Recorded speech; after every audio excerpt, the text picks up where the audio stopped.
Assalamualaikum warahmatullahi wabarakatuh. Om Swastiastu, Namo Buddhaya, Salam Kebajikan. Yang terhormat Ibu Aprilia Weti Ningtyas SEMSI, kemudian teman-teman saya semua yang kami banggakan. Jadi kami dari kelompok 1. Pada kesempatan kali ini kita akan membahas materi terkait pengenalan teori akuntansi. Jadi sebelum kita memulai presentasi, izinkan saya untuk memperkenalkan nama anggota kelompok 1 satu persatu.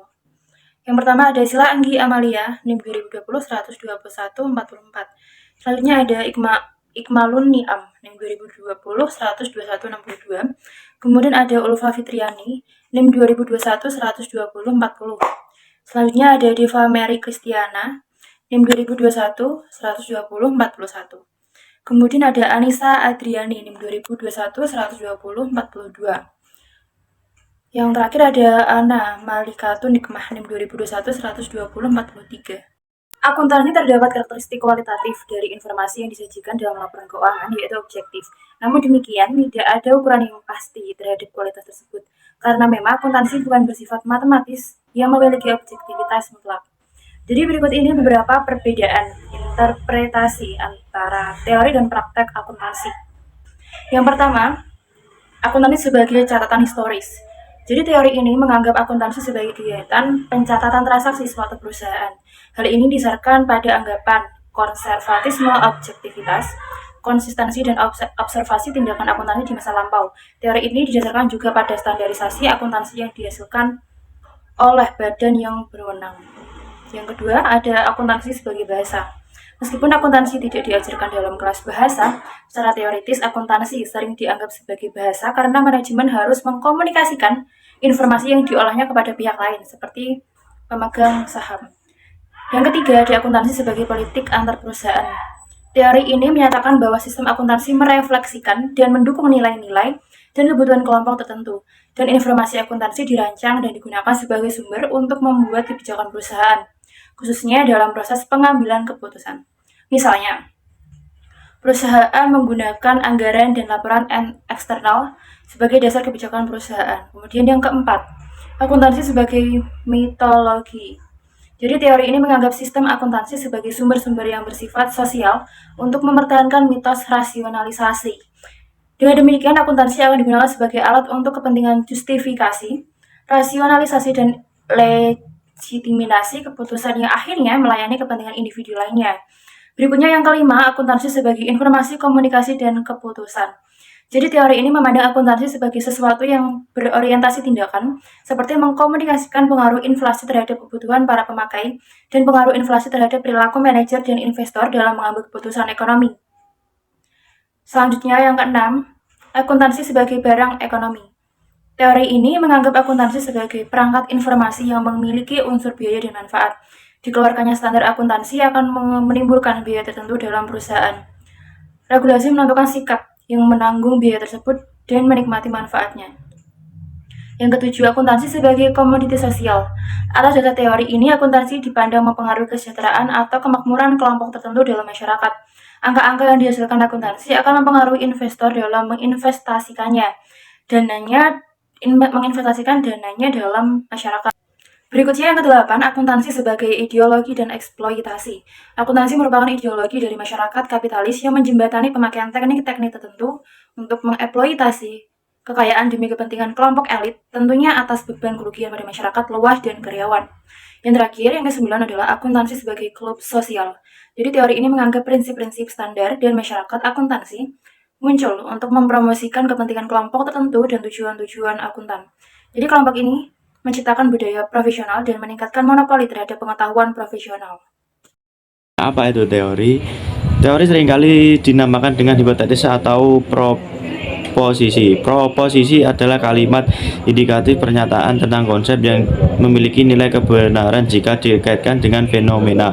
Misalnya benar, salah, mungkin benar, dan lain-lain. Jika proposisi dikaitkan dengan pengujian empiris, maka proposisi tersebut disebut hipotesis. Proposisi menurut jenisnya terdiri dari dua macam, yaitu proposisi a priori dan proposisi a posteriori.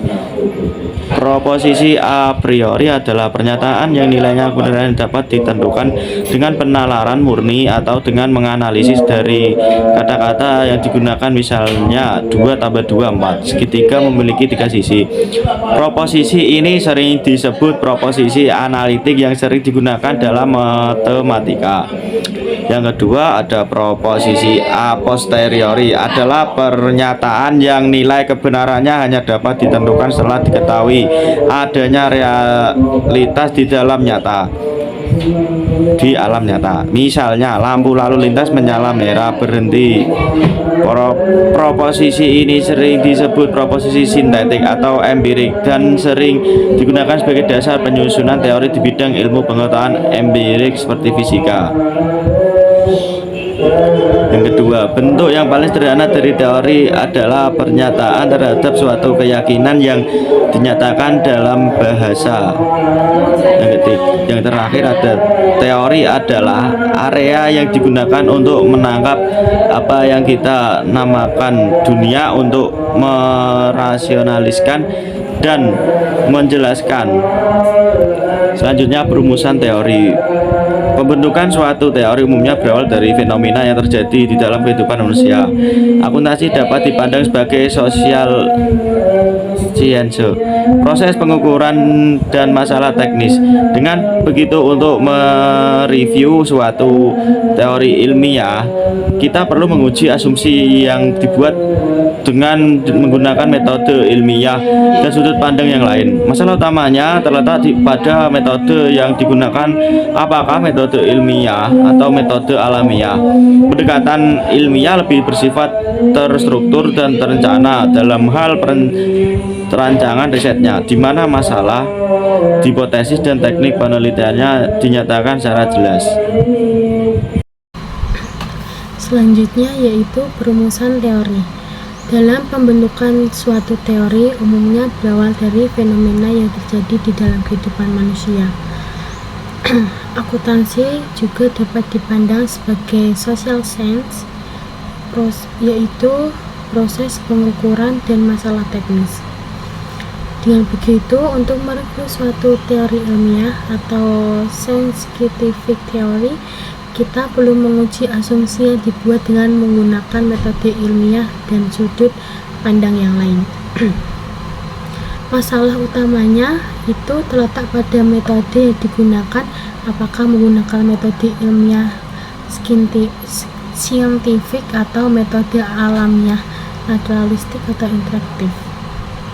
Pendekatan ilmiah lebih bersifat terstruktur dan terencana dalam perencanaan dan perancangan risetnya, di mana masalah, hipotesis, dan teknik penelitiannya dinyatakan secara jelas.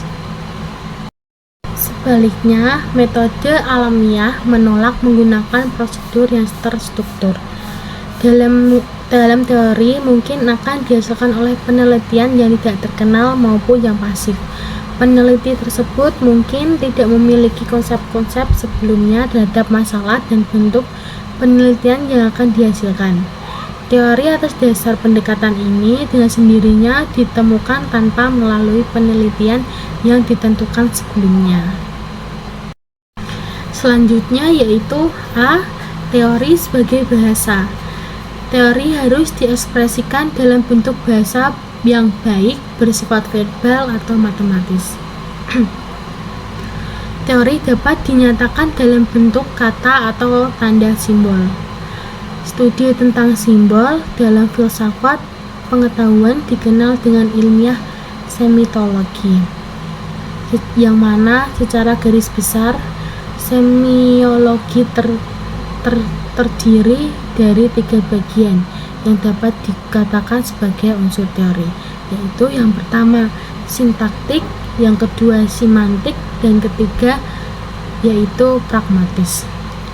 Yang pertama yaitu sintaktik, yang mana merupakan studi yang bertentangan tentang bahasa atau hubungan antara simbol dengan simbol. Contohnya yaitu bila teori diwujudkan dalam bahasa Indonesia, maka hubungan tersebut mengacu pada aturan atau pedoman yang dalam tata bahasa.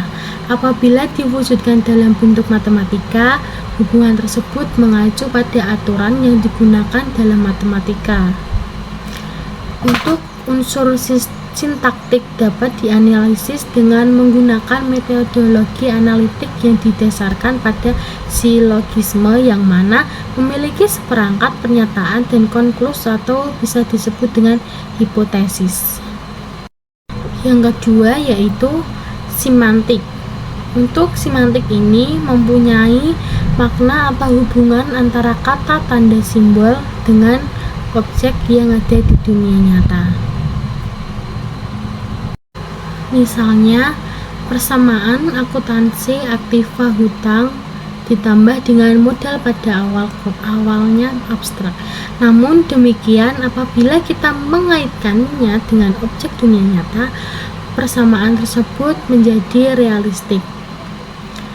Kebenaran atau keakuratan semantik suatu pernyataan ditentukan oleh keakuratan deskriptif yang ada di dunia nyata kebenaran tersebut, didasarkan pada pernyataan atau konklusi individual, bukan pada aliran logika atau argumen. Atas dasar hubungan semantik atau hipotesis atau teori mengandung dua unsur, yaitu unsur empiris dan unsur sintaktis. Oleh karena itu, hipotesis didasarkan pada keadaan dunia nyata, maka kebenaran teori yang diajukan sangat tergantung pada hasil observasi. Yang ketiga yaitu pragmatis. Hubungan ketiga ini adalah pragmatis, yang mana hubungan pragmatis ini menunjukkan pengaruh kata-kata ataupun simbol dari terhadap seseorang. Dalam kaitannya dengan akuntansi, aspek pragmatis berkaitan dengan bagaimana konsep dan praktik akuntansi mempengaruhi perilaku seseorang. Hal ini beralasan karena salah satu tujuan dari pelaporan keuangan adalah menyediakan informasi yang bermanfaat bagi pihak yang berkepentingan untuk membantu pengambilan keputusan pada ekonominya.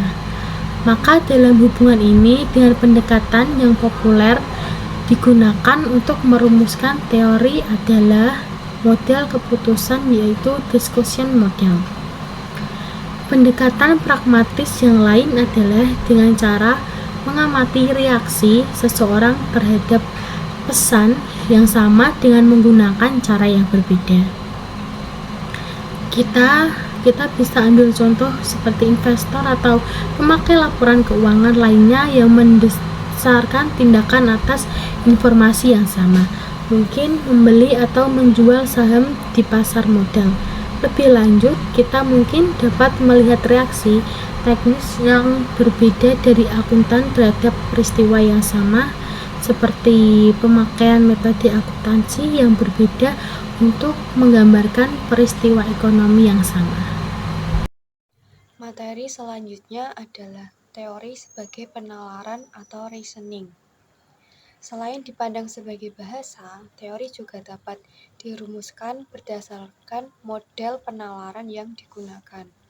Artinya, bagaimana teori tersebut dihasilkan, apakah melalui argumen atau penalaran yang berasal dari sesuatu yang bersifat umum ke khusus, atau penalaran deduktif, atau berasal dari sesuatu yang bersifat khusus ke umum, atau penalaran deduktif. Yang pertama, kita akan membahas pendekatan deduktif. Dalam pendekatan deduktif, tujuan merupakan bagian yang paling penting.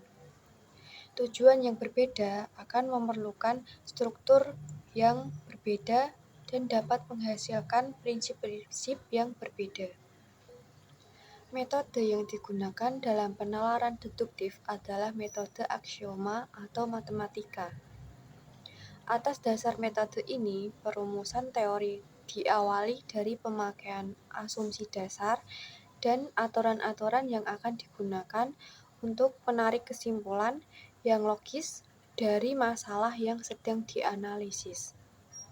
Kebenaran teori hanya diuji berdasarkan logika, analitisnya, atau operasional matematika. Apabila tujuannya benar, asumsinya benar, maka teori yang dihasilkan pun juga benar. Yang kedua, kita akan membahas pendekatan induktif. Pendekatan induksi didasarkan pada pembuatan kesimpulan yang berasal dari generalisasi atas fenomena yang bersifat khusus atau spesifik. Penalaran induktif dimulai dengan adanya observasi terhadap seperangkat fenomena tertentu yang merupakan perwujudan dari sesuatu yang dapat memberikan gambaran umum dari suatu fenomena. Dari sesuatu yang sifatnya spesifik tersebut, kemudian dianalisis hubungannya, persamaan dan perbedaannya untuk digunakan sebagai acuan untuk melakukan generalisasi. Generalisasi didasarkan pada bukti empiris yang ditemui dalam kegiatan observasi tersebut. Jadi, berbeda dengan pendekatan deduktif, dalam pendekatan induktif, kebenaran dari suatu teori tidak didasarkan pada alur logikanya, tetapi pada pengujian secara empiris. Jika penalaran deduktif menggunakan pernyataan umum untuk mengembangkan prediksi, preskripsi, atau penjelasan yang bersifat khusus, maka penalaran induktif menggunakan observasi khusus untuk mengembangkan implikasi umum dari observasi tersebut. Materi selanjutnya yaitu teori sebagai justifikasi atau pembenaran. Teori sebagai pembenaran merupakan pendekatan dalam perumusan teori yang bersifat normatif. Atas dasar pendekatan ini, teori dianggap sebagai resep untuk dijadikan acuan dalam praktik tentang apa yang seharusnya dilakukan. Jadi, teori normatif ini berusaha memberikan pedoman apa yang seharusnya dilakukan berdasarkan pertimbangan nilai atau value judgment yang digunakan dalam merumuskan teori. Teori normatif sering dinamakan teori a priori atau artinya dari sebab ke akibat atau bersifat deduktif. Alasannya, teori normatif bukan dihasilkan dari penelitian empiris, tetapi dihasilkan dari kegiatan semi-research. Teori normatif hanya menyebutkan hipotesis tentang bagaimana sesuatu seharusnya dipraktikkan tanpa menguji hipotesis tersebut. Yang selanjutnya adalah teori sebagai penjelasan dan prediksi. Atas dasar pendekatan ini, teori dianggap bebas nilai atau netral. Jadi, teori dirumuskan berdasarkan bukti empiris untuk menjelaskan apa yang terjadi dalam praktek dan memprediksi apa yang akan terjadi seandainya ada perubahan tertentu. Aliran positif merupakan pandangan yang dikenal luas di kalangan akademis saat ini. Teori positif didasarkan pada anggapan bahwa kekuasaan dan politik merupakan sesuatu yang tetap dan sistem sosial dalam organisasi merupakan fenomena empiris konkret dan bebas nilai atau tidak tergantung pada manajer dan karyawan yang bekerja dalam organisasi tersebut. Atas dasar hal ini, pendukung aliran positif menganggap dirinya seorang pengamat yang netral, objektif, dan tidak dipengaruhi nilai berkaitan dengan fenomena yang diamati. Selanjutnya, pengujian terhadap teori. Fungsi penting dari suatu metode ilmiah adalah menguji teori untuk menentukan apakah teori tersebut betul-betul dapat diterima. Oleh karena itu, diperlukan kriteria yang jelas untuk menentukan kebenaran suatu teori. Kebenaran suatu teori harus dapat diuji baik secara logis maupun empiris sesuai dengan pendekatan yang lain. Dalam menguji suatu teori, perlu dibedakan antara definisi kebenaran dengan kriteria kebenaran. 3 kriteria dasar yang sering digunakan. A. Dasar dogmatis. membenarkan suatu pernyataan yang dibuat oleh orang lain karena pernyataan tersebut dibuat berdasarkan suatu otoritas tertentu. Dalam akuntansi, dogmatisme merupakan dasar yang sering digunakan oleh akuntan untuk menerima validasi aturan-aturan tertentu. Pendekatan semacam ini dapat diterima karena adanya kebutuhan terhadap keseragaman dalam praktik akuntansi. B. Terbukti sendiri. Justifikasi terhadap kebenaran yang terbukti sendiri adalah kelogisan, perasaan, kejelasan dari pernyataan yang didasarkan pada pengetahuan umum, pengalaman, dan pengamatan. Kriteria ini dapat menunjukkan sesuatu yang salah dalam pengetahuan ilmiah. Materi selanjutnya yaitu dasar teori. Dasar teori ini memiliki 4 bahasan yang akan kita bahas. Yang pertama, sintaktik dan induksi. Sintaktik dapat dikatakan sintaktik apabila teori tersebut dipastikan benar atau tidak benar dengan menggunakan logika atau penalaran tertentu. Pengujian terhadap aturan sintaktik merupakan dasar pengujian kebenaran teori tersebut. Sedangkan induksi, pernyataan-pernyataan di mana kebenaran atau kesalahan hanya dapat diketahui melalui pembuktian empiris. Artinya, kebenaran suatu pernyataan dinilai berdasarkan hubungannya dengan hasil pengamatan atas fenomena-fenomena yang ada di dunia nyata. Ilmu pengetahuan ilmiah berkembang karena adanya eksperimen dan pengamatan yang terus-menerus. Dalam pendekatan ini dianggap bahwa para ilmuwan sebagai observer harus memiliki perasaan dan sikap yang netral dan normal. Program penelitian khusus yang berada dalam lingkup metodologi ini telah digambarkan oleh Abdul Khalid dan Ajinka sebagai berikut. Yang pertama, mengidentifikasi masalah melalui observasi atau induksi. Yang kedua, mengembangkan struktur atau kerangka konsep untuk memecahkan kembali masalah di atas. Yang ketiga, mengoperasikan gagasan-gagasan dan hubungan teoritis, serta menyatakan hipotesis spesifik yang akan diuji. Yang keempat, menyusun rancangan penelitian. Yang kelima, mengimplementasi praktik akuntansi pada perusahaan sebelum dan sesudah faktor tersebut mempengaruhi praktik yang ada. Yang keenam, menganalisa observasi yang dilakukan dengan tujuan untuk menguji hipotesis dengan menggunakan teknik statistik. Yang ketujuh, mengevaluasi hasil.